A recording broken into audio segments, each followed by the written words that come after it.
Is watching a tutorial the same as mastering your product? No. So how do you help your customers achieve mastery? It's through practice. Here's some ways that you can help them.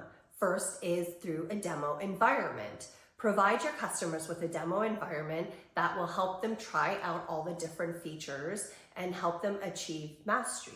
Next is through in-app tutorials.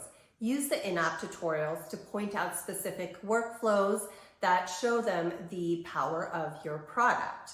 Next, you can use features like learn and then do. So show them a video and then give them the opportunity to practice it within the product. And so they can learn as they are watching your videos.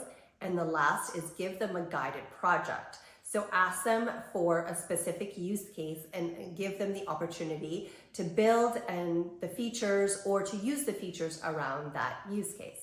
These are all different ways that you can help your users achieve mastery.